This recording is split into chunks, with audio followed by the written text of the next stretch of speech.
Teaching out of a book called I Don't Have Enough Faith to Be an Atheist. I'm going to do some review here because it's been a few weeks and we have a different people in the class. The first lesson, and what we're aiming to do is we're starting at the very beginning. If you're dealing with somebody who's an atheist, anybody have an atheist friend or know somebody, coworker? I know somebody who's an atheist, and they're a science teacher, so they're very knowledgeable, and I'm trying to win them. I had somebody tell me, creationism isn't in the Bible. And I'm like, well, God doesn't say you should do it. Well, I'm like, well, that wasn't the problem back then. What was the problem back then? It wasn't that they didn't believe in gods, it was they believed in false gods. Right? And Paul addresses that. He's you got this idol to the unknown God. The ancients were smart enough, and this was their very simple logic. They said if a sculpture must have had a sculptor, a painting must have had a painter, right? They knew, they could see the beauty and they could see the complexity, and they understood that there must have been a God, there must have been a creator. They didn't have to explain that to them, but what did they do? They created their own gods. That was the problem. And when man creates his own gods, what does he do? He creates them in their own image, right? They had exactly the same faults and problems that man does, so you feel okay. You've got the God of war and the God of drinking and gambling, and I'm okay. I can do whatever I want. So they realized there was creator, there's gods, but they just worship the wrong one. And really, when you study it, atheism and Darwinism really is just a different God, right? They worship it, and they want to say they cloak it in science, and we're going to look through that and rip the veil off that a little bit, but that's really what it is. They want to do whatever they want to do. And so this new God of atheism gives them this new religion and allows them to worship whatever and do whatever they want. And so the first thing we have to deal with is this is the big rage. I think when they did a poll years ago, they said the largest growing belief system in atheism is growing the fastest. Why? Because we've been teaching kids in high school and college that there is no God. I got taught that in public school, and it didn't make sense back then. And it really made me study creationism as a teenager, and it really helped strengthen my faith. But what do they want to say? There is no truth, right? You're paying $40,000 a year for the college professor to tell you there is no truth. Okay, and that's the big thing. You'll see people say, "Well, that's your truth. This is my truth." Okay, so we can't even start on the God is real or the Bible is true when they believe there is no truth. And we looked at that, and it's ridiculous. Just think about it. I'm paying the guy, and he's going to tell me there is no truth. How do I believe anything he says? Right? I'm not going to pay the guy $40. I don't know what he just told me nothing's true. You can't know anything for certain. Okay? We have libraries of books. Would we have libraries of books if we didn't believe there was any truth? Okay, not everything in the books is true, but if there's, you can't trust anything. So what is truth? The 4 questions. Can truth be known? Can truths about God be known? Who cares about truth? Okay, this is one of the most important questions. I just want to go through some things some truths about truth. Truth is discovered, not invented. It exists independent of anyone's knowledge of it. Okay, gravity existed prior to Newton. Okay, it just didn't happen because he discovered it. He didn't invent gravity, he discovered gravity. All right, so truth is always there, whether we know it or not. It's transcultural. If something is true, it's true for all people, all places, at all times. Okay, 2 + 2 = 4 everywhere, for everyone, at every time. Okay, you will see, I've seen these debates, and a Christian will go there and he'll be debating, and he'll ask them, is rape wrong? And what do they say? Well, in our society.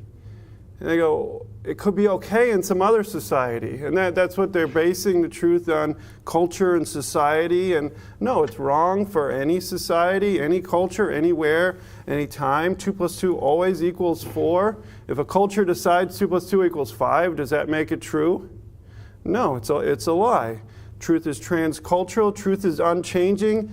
Even though our beliefs about truth change. When we began, people believed the earth was to believe the earth was round instead of flat. The truth about the earth didn't change, but our belief about the earth changed. Okay, so a lot of people believed it was flat and discovered it was round. Truth didn't change, it was always round. Okay, beliefs changed about that.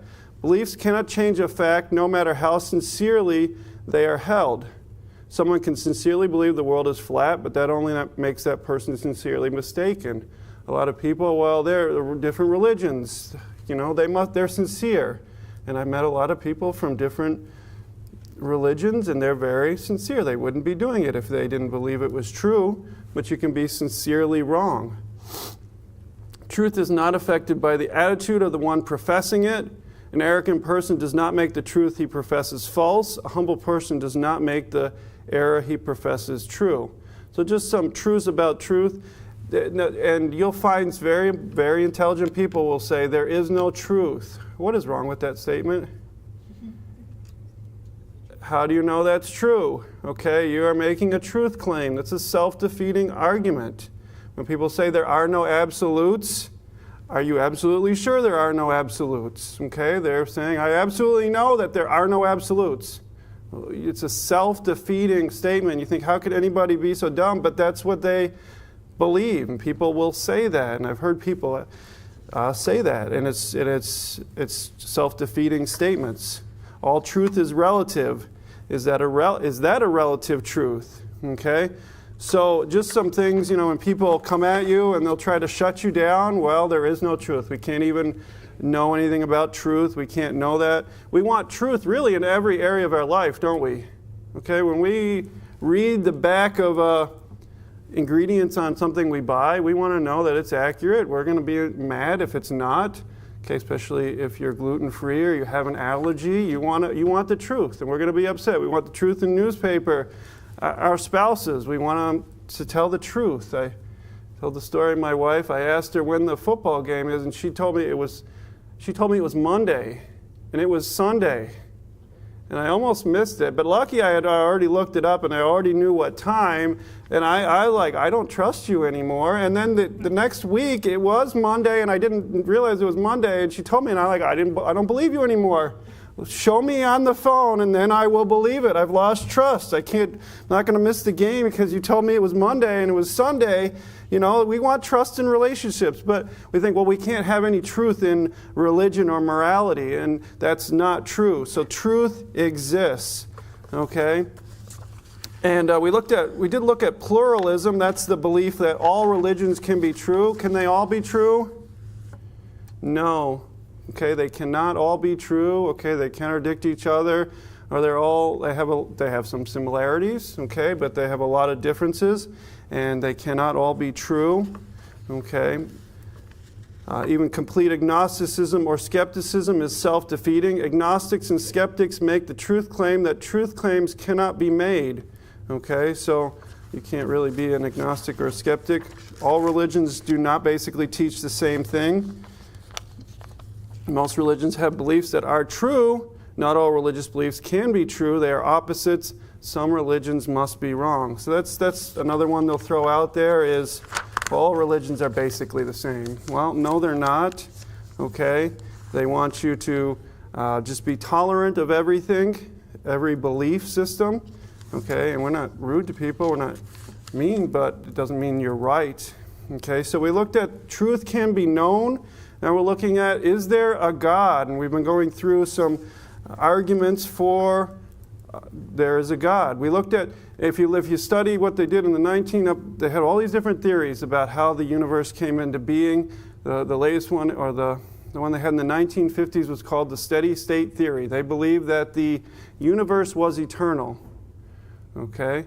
And that you wouldn't need a creator. Okay? If the universe had already was eternal, but they realized it wasn't. Albert Einstein, his theory of relativity, he proved that it was not. It had a beginning, okay, and he had some miscalculations because he didn't like the findings that he came up with, and he tried to fudge some things, and he found out he had made a mathematical error there. He had divided by 0, which is something high schoolers know you can't do, but he realized that their universe had a beginning. General relativity.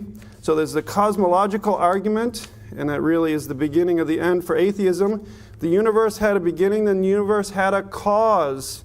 In logical form, this is the argument. Everything that had a beginning had a cause. The universe had a beginning, therefore the universe had a cause. We call that the law of causality. And we went through this 5 different, anybody remember the acronym? Begins with S. Surge, very good. Okay, so I won't go through all of them, but there's 5 other proofs that they found that prove that the universe had a beginning, so therefore it must have had a cause. 5 lines of scientific evidence, and really the steady-state theory has been thrown out. Just an example is thermodynamics, okay? The second law of thermodynamics says that everything's going from order to disorder, okay? And you can't, evolution and Darwinism saying it's going the opposite. It's going from disorder to order. We also talked about that there's still energy in the universe. Okay, if you had a car and you filled the tank, eventually it's going to what? Run out. Okay, and so the universe couldn't be eternal because we still have energy, we still have order in the universe, and we have a finite amount of that. Obviously, the sun is giving off energy. It can't do that forever, right? Okay, so the sun can't be eternal. Okay, we're going to run out of energy after a while. Just the fact that we do have energy shows that the universe was not eternal. And so there's different things that they've discovered that really show that they were wrong. And really what they came to the conclusion is science has come back and proved what? The creation, yes, creation. And really what they found, and I won't read all the quotes, but the stuff that they've discovered is proving creation. And the one guy said, I think it was Jastrow, is head of the Hubble telescope, and he basically said this all, if you believe in creation, this is really what this points to. They found the ripples from creation, and they said it's really the fingerprints of God. They were just amazed at how precise it was. I won't go through all the things that we looked at, but it really points to just exactly what the Bible says. The science has come around to the theologians that have been sitting on the mountain for thousands of years saying the same thing, and they proved it correct. And they don't always like that, but they're forced to deal with it. So we looked last week at the divine design, some arguments. Anybody remember what that argument is called? Begins with T. Teleological argument. And basically it says that every design had a designer. The universe has a highly complex design. Therefore, the universe had a designer. And this was proposed by William Paley. He basically made the argument, if you're walking along and you see a watch laying on the ground, you would pick it up and you would know what? It's got a watchmaker. It's got a designer. You can tell just by looking at it. You open it up and you can see intricate gears. I mentioned I watched,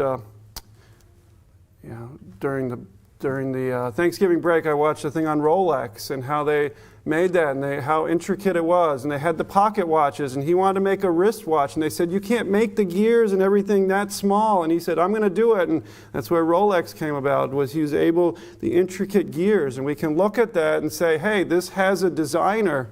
And we're really looking at when we look at the universe, we see precision. And it's called teleological argument. Basically, there are 122 things that must be perfect in the universe for us to exist. So I'll just go through real quick. One is oxygen level, that's 21%. If it's 25, fires would erupt spontaneously. That would make life very exciting, wouldn't it? If it were 15%, humans would suffocate. So the oxygen level has to be perfect. Atmospheric transparency, the degree of transparency in the atmosphere. If it was more transparent, we'd be bombarded with far too much solar radiation. And if it was less, we would not enough solar radiation would reach the Earth's surface. So the atmospheric transparency has to be perfect. The Moon-Earth gravitation has to be perfect. One regards the gravitational interaction that the Earth has with the Moon. If the interaction that is currently is tidal effects on the ocean's atmosphere and rotational period would be too severe. If it were less, orbital changes would cause climate instabilities neither event, life on Earth would be impossible. So the moon has to be the perfect distance from Earth. Carbon dioxide levels have to be perfect. Gravitation, if the gravitation force was altered by 0.0037 zeros %, okay? I don't even know how to say that. 0.0037 times, our sun would not exist, therefore neither would we. So everything has to be precise. I won't list through all the things that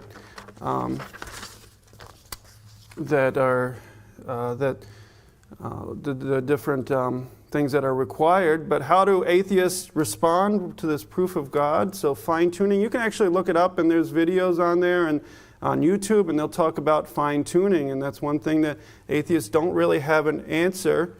Astronomer Fred Hoyle had his atheism shaken by the anthropic principle and the complexity he saw in life. Hoyle concluded, a common-sense interpretation of the facts suggests that a super-intellect has monkeyed with physics as well as chemistry and biology, and there are no blind forces worth speaking about in nature. Hoyle was vague about the super-intellect. He didn't become a Christian or anything, but he realized there is some creator, there's some designer out there. Other atheists admit design, but then claim there is no designer, and I think that's just so funny that they will say, oh, yeah, I see design, but it happened without a designer. They had anybody remember the theory that they came up with to try to combat that? The infinite universe theory. Okay, it sounds like a Marvel plot, the multiverse, but this is something they're just making up. They're saying there's an infinite number of universes that could, anything could happen in these infinite number of universes, and which is just more, it's harder to believe. It requires more faith. There's no evidence for this. There's no way they can prove it. It's just absolutely made up. But then where did all the matter? If we don't know where the matter came from in this universe, well, where did the matter for an infinite number of universes come from? It just kind of makes it even harder to believe. It really multiplies the need for a designer. If we needed design to be here, then you need an infinite number of designed universes to exist. So that's not possible. So in conclusion on that, every design has a designer. As verified by the anthropic principle, we know beyond reasonable doubt that the universe is designed. Therefore, the universe had a designer. Physicist Paul Davies wrote, one may find it easier to believe in an infinite array of universes than an infinite deity, but such a belief must rest on faith rather than observation. Okay, when you get down to it, they have no answer. They do not know where the universe came from. They don't know how it got here. They have no answer, so they make up stuff. Okay, and they have faith, and they want to say, well, you have faith and you believe in God. I played the Dawkins video, and somebody asked him that simple question, one of the premier evolutionists, Darwinists of his time. They asked him, how can you get something from nothing? Okay, and he said this. He basically said, it's mysterious. Basically, we don't know. We have no idea. We know it can't be, he didn't say this, but he doesn't believe in God, so he knows it can't be God, but he has no idea what it is, but he knows it can't be God. Okay, and then he came up with the theory, he didn't even say it was his theory, but there's a guy, Lawrence Krauss, and he has a theory. This is the latest thing they have, that matter and antimatter combine to make nothing, and then that reverses and becomes something. Anybody? Raise your hand if you off the top of your head can find a problem with that. Where did the matter and antimatter? Now you've made an even bigger problem. Think of how big the universe is and the millions and billions of stars. Now you've got to have equal and opposite antimatter. Where did that come from? You're just redefining nothing as something, and then it's just so ridiculous. But they couch it in scientific terms and big words, and you think, wow, they must know what they're talking about. He didn't even claim he believed that. He just said, there is a theory, and we don't have any proof or anything, but this is all they've got. They really have nothing in their attempt to not believe in God. We'll believe in infinite universes. We'll believe in aliens. We're going to get into that. That's their one theory, is that intelligent aliens came along. So we're looking at the first life, another argument for God here. God never performed a miracle to convince an atheist because his ordinary works provide sufficient evidence. And that's Ariel Roth said that. So we look at there's no such thing as simple life. Naturalist biologists assert that life generated spontaneously from non-living chemicals by natural laws without any intelligent intervention. It might have seemed plausible in the 19th century scientists, but they really didn't have the technology to investigate the cell and discover its amazing complexities. They didn't have the microscopes, the technology that we have, but today this naturalistic theory flies in the face of everything we know about natural laws and biological systems. And I've said this before, the more advanced we get, the more we discover, the more we find what? Complexity, more and more, the more we, it's like looking at a computer and you use the computer, think, this is pretty advanced. But imagine if you got into the coding and you start, I watched somebody code something. They were doing an app, and it was just amazing. The lines of code and the intelligence needed, and everything needed to be perfect. If there was one thing off, the whole thing didn't work. We're trying to make like this simple little database, and I had no idea what he was doing, and I'm just watching him. But just the complexity of we have no idea on our computer, the complexity of all the coding and then the hardware. And the more we understand, the more we realize that it's how complex it is. The more we realize it must have had a designer. Since the 1950s, advancing technology has enabled scientists to discover a tiny world of awesome design and astonishing complexity. At the same time, our telescopes are seeing further out into space. Our microscopes are seeing deeper into the components of life. We talked about, I don't know if I did last week, but I had it in my notes. We talked about the stars and just how many stars there are in the distance. I mean, the universe is so vast. And what did the Bible say? The stars are what? The sands of the sea. You know what? They didn't know that back then. All they could see, they could count what, and they thought that was it, right? Okay, they looked up and we can count that. That's not the sands of the sea. Okay, it wasn't until we got telescopes and we can see, and we sent probes out into space, and the more we can see, the more we realize there's just so many stars, and just the distance between them is just astronomical. It really shows the size and power and awesomeness of God. Well, our space observations have yielded the anthropic principle of physics. Our life observations are yielding an equally impressive anthropic principle of biology. Okay, so we're going to consider simple life, and I put that in quotes. One-celled animal known as an amoeba. So natural evolutionists claim that this one-celled amoeba came together by spontaneous generation. Okay, it just happened. We got life from non-life without intelligent intervention in a warm little pond somewhere in the early earth, and they spin this story. Okay, you ever watch those? We were watching a documentary on, it was a history of the world. Okay, but they had to start out with this, and it was just so... They have when you get a British accent and you have nice graphics, and you can say anything and it just sounds so, if it's a British guy, you must know what he's talking about. But they just sounded like, and when you actually listen to the words and what he's saying, I'm like, it's just, there's nothing there. All the matter condensed to one dot. Well, where'd the matter come from? Then they tried to say on that video that we got all the different elements from comets that came down, and it rained different elements, and they show gold coming down from a comet and breaking up, and I'm like, I wish we had that. I've never seen that. I've never seen gold rain from the sky, but they must know something I don't know. They're telling this story in the warm pond, and they say all this stuff, but they don't have proof. They're just really making up stuff. So we're talking about simple life, okay? It came from amoeba. The theory of macroevolution, from goo to use via the zoo, is really what they're saying. And according to this theory, all biological life has evolved from the first amoeba without any intelligent guidance at all. Believers in this theory of origin, called by many names, naturalistic evolutionists, materialists, humanists, atheists, and Darwinists, and we're going to refer to them as Darwinists or atheists just to make things easier. Forget the Darwinist assertions about men sharing a common ancestor with apes or birds evolving from reptiles. And we're not going to get into that. I went into that in the other book a few years ago or months ago, just some more arguments for creationism, and you study that. It's just so, it's just, when you start to study it, they're I'll get into it anyway. I just, real quick, it just really drives me crazy. What do they say happened? They say it happened by, what's that? Mutations, right? What do mutations do? They're always negative. 99.9% are negative, yes.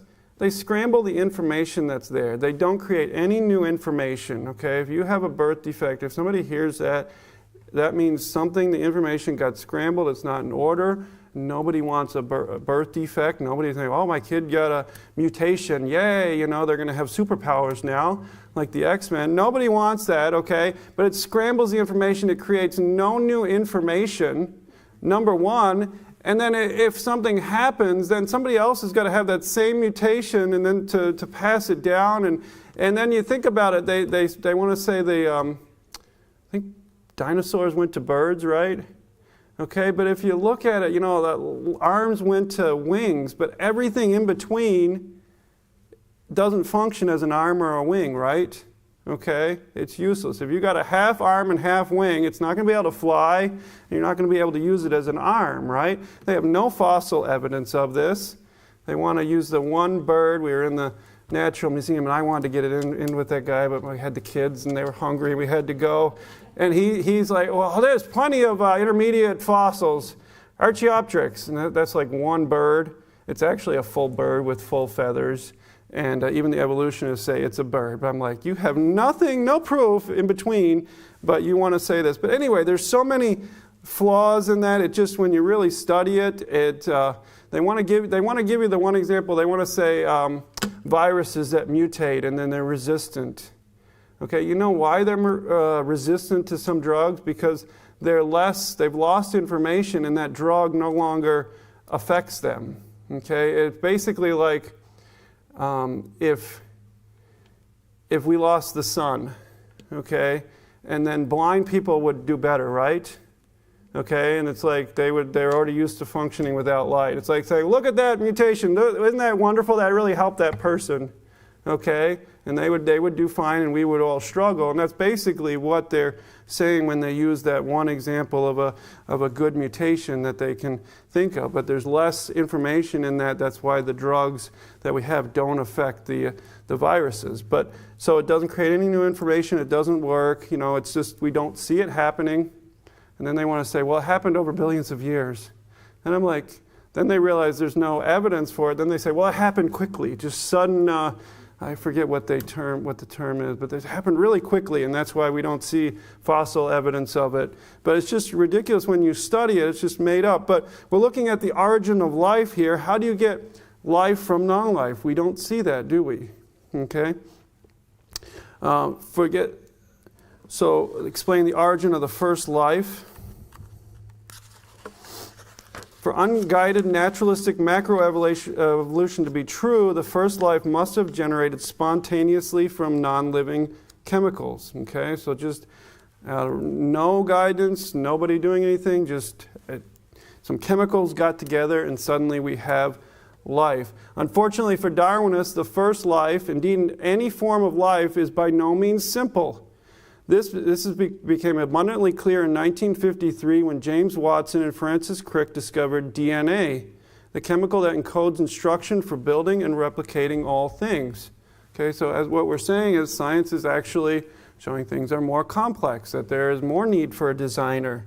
The DNA has a helical structure that looks like a twisted ladder. The sides of the ladder are formed by alternating deoxyribose and phosphate molecules, and the rungs of the ladder consist of a specific order of 4 nitrogen bases. Going back to science, anybody remember what they're called or the letters?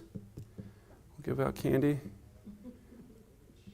Anybody know what DNA stands for? We'll just do a little pop quiz. Deoxyribonucleic acid, very good. So the 4 ones are adenine, thymine, cytosine, and guanine. I'm probably saying those wrong. They're commonly represented by the letters A, T, C, and G. These letters comprise what is known as the four-letter genetic alphabet. And I'll just pause here. What they're saying is when you look at Darwin, and when he first came up with his theory, number one, he said that he couldn't find, that was one of his biggest things, is he couldn't find fossil evidence. And he said, well, we're going to find it. We just haven't searched enough. 100 years later, we still haven't found it, right? But what Darwin didn't know was just how complex things were. He thought that if you bred tall people with tall people, you could go infinitely high. Okay, that's all you need to do. They did not understand genetics and the limits of genetics, that you cannot just keep marrying basketball players and then get a 20-foot tall person, okay? There is a limit to that. We know with breeding animals, okay, when they get to the extents of their genetics, they start to have issues, right? Okay, a lot of these dog breeds, they'll breed them and they have problems because there's a limit to how small or how big they can get, and we can breed to a certain point, but after that, there's genetics. So he didn't understand that when he first came up with this stuff. He didn't understand how complex the eye is. Read up on the eye. I mean, he had no idea the chemicals and everything, and what happens when you take one thing out of that? Doesn't work. Okay, we have a nurse. You mess up one chemical, you mess up one lens, one thing, it doesn't work. So it just amazes me. It's called irreducible complexity. I'm getting off track here, but basically it's saying if you have like a basic mousetrap, right? It needs every part, 5 pieces to it. If you take one part out, it doesn't work, right? You can't evolve each part until the final piece comes along and suddenly it works. There'd be no reason you would evolve that. We have a little mouse problem in the kitchen. It is the smartest mouse. I don't know. I've set the electric traps and it like eats the peanut butter off of it and gets away. We got one, but I know another one's there. I set 2 regular traps. It ate the peanut butter off and did not set off the trap. And then I put another one and it set that off and got away. We did see a splatter of blood, so we did get something there. But this thing, we got like 6 traps going. We are going to get this mouse, but that's just irreducible complexity. This is a basic 5-part mouse trap. When you get into the complexities of the eye, they just had no idea, and you can't just piece by piece evolve these things because they'd be useless. An eyeball that doesn't function and having all these cones and lenses, and if without all the pieces to make it work, there's no point. Back on topic here. So we got the 4 A, T, C, and G. Letters comprise what is known as the 4-letter genetic alphabet. It's identical to English alphabet in terms of its ability to communicate a message, except that instead of 26 letters, it has 4. But just as a specific order of the letters in a sentence communicate a unique message, the specific order of A, T, C, and G within a living cell determines the unique genetic makeup of that living entity. Another name for the message or information, whether it's in a sentence or DNA, is specified complexity. In other words, not only is it complex, it also contains a specific message. So they're discovering this stuff, and they discover DNA, just how complex everything is. The incredible specified complexity of life becomes obvious when one considers the message found in the DNA of a one-celled amoeba. A creature so small, several hundred could be lined up in an inch. Okay, so we're talking about something so very tiny. How complex is that? Staunch Darwinist Richard Dawkins, professor of zoology at Oxford University, admits that the message found in just one cell nucleus of a tiny amoeba is more than all 30 volumes of the Encyclopedia Britannica combined, and the entire amoeba has as much information in its DNA as 1,000 complete sets of Encyclopedia Britannica. I don't think kids even know what the Encyclopedia Britannica is. It's all Wikipedia. I think they discovered one guy has made like 1/3 of the entries in Wikipedia. Has anybody heard that? There's one guy that I don't know, this must be all he does, has, so that's why you do not trust Wikipedia. And you find out it's really just random people putting stuff in there. But when I was a kid, we had encyclopedias. Okay, we still have some relics in the museum in there. We have full encyclopedias. We had to go to them and look up and hope whatever we were researching was in there. Okay, we didn't have the internet. And so you think a set of 30, 1,000 complete sets of the Encyclopedia Britannica in one little amoeba. And I love how evolutionists, they want to line up these simple things, and like lining up a ping pong ball, a golf ball, a soccer ball, and a basketball, and saying, well, the basketball came from the ping pong ball. It's really what they're doing, but it's so complex they didn't realize. 1,000 complete sets of Encyclopedia Britannica in an amoeba. Now we must emphasize these 1,000 encyclopedias do not consist of random letters, but of letters in a very specific order, just like real encyclopedias. Okay, they don't just contain random words. Okay, it's intelligently written in there. So here's the key question for Darwinists like Dawkins. If simple messages, I'll give you an example. So if a 17-year-old kid gets up and he's got his alphabet cereal and he sees it spilled out and it says a message, take out the garbage, mom, okay, well, could he look at that and say, well, I've learned in biology that just random things happen and that cereal must have just spilled over and that message appeared, right? It really wasn't my mother writing that message. There wasn't any intelligence. I really don't want to take out the garbage, so I'll just say it was pure random chance, right? You could say that. Okay, just that simple message, we kind of laugh. Just a few words, we can tell, hey, that somebody took the time and arranged those letters on purpose to spell out that message. There was intelligence there, okay? And there may not be much intelligence with the 17-year-old boy, but we can see that. We laugh, okay? If we saw a message written in the sand that said so-and-so loves somebody else, then we would see, hey, that didn't just happen by random nature. We could see it was an intelligent message. So in just that simple little few words, we can see intelligence, okay? Why doesn't a message 1,000 encyclopedias long require one, okay? We can see that. We laugh. We know that a few words. They used to say this. I don't know if anybody's heard this. They used to say that monkeys randomly plunking on a typewriter could create all the works of Shakespeare. Who's heard of that? Okay, it's an argument that they made. And then they said if we had multiple universes of monkeys all typing on typewriters, then they could create all the works of Shakespeare.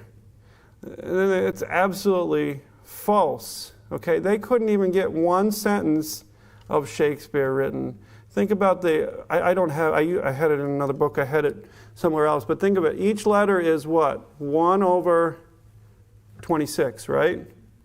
Times the next letter, 1 over 26, times 1 over 26 for every letter and every space to get one sentence, and they calculate it. It's just an impossibility. But what are they trying to say? Time and chance can create anything. No, it can't. Time and chance can't even create one intelligent sentence. It's mathematically, it goes beyond the mathematical probability of being impossible. I can't remember, 1 to the 10 to the, it's like 18 is just considered impossible, and it's way over that. So it's impossible to do that. Darwinists can't answer the question by showing how natural laws could do the job. Instead, they define the rules of science so narrowly that intelligence is ruled out in advance, leaving natural laws as the only game in town. Before we describe how and why Darwinists do this, take a look at the scientific principles that ought to be used in discovering how first life began. And I'm going to actually leave it there, leave it hanging there on that sentence. But just some interesting things here. We're just looking at some basic arguments. We're not going to dwell on this forever. This is just a few arguments on, proof that there is God. There's so much more that you can read and study. And then we're going to look at the Bible and proofs for the Bible and the Scriptures, how we know they're accurate and how they've been preserved, and just understanding Christianity. I said it at the beginning, the more evidence we have, the less what we need. Faith. Okay, the more we know, the more knowledge we have, we don't have to trust. We can't reason our way. There's still faith involved. Okay, but when you look at it, it really takes way more faith to believe it, to be an atheist, way more faith to not believe in God than it does to believe in God and Christianity. and they want to make it. I'll get into this next week. It's a big thing between science and religion, and science and faith. And you must have all this faith to be a Christian. And it really, once you study and once you have the evidence and once you know, this will strengthen your faith, and you actually need less faith because you have looked at the evidence. And let's pray. Dear Heavenly Father, we love you, dear Lord. We just thank you for just being such a powerful God, dear Lord, and a loving God that's created us and cares about us. And just help us to study and be able to give an answer like you say in your word to anyone that asks, dear Lord. Help us to know what we believe and why we believe it, dear Lord. We love you in Jesus' name. Amen. All right, you're dismissed till 11:05.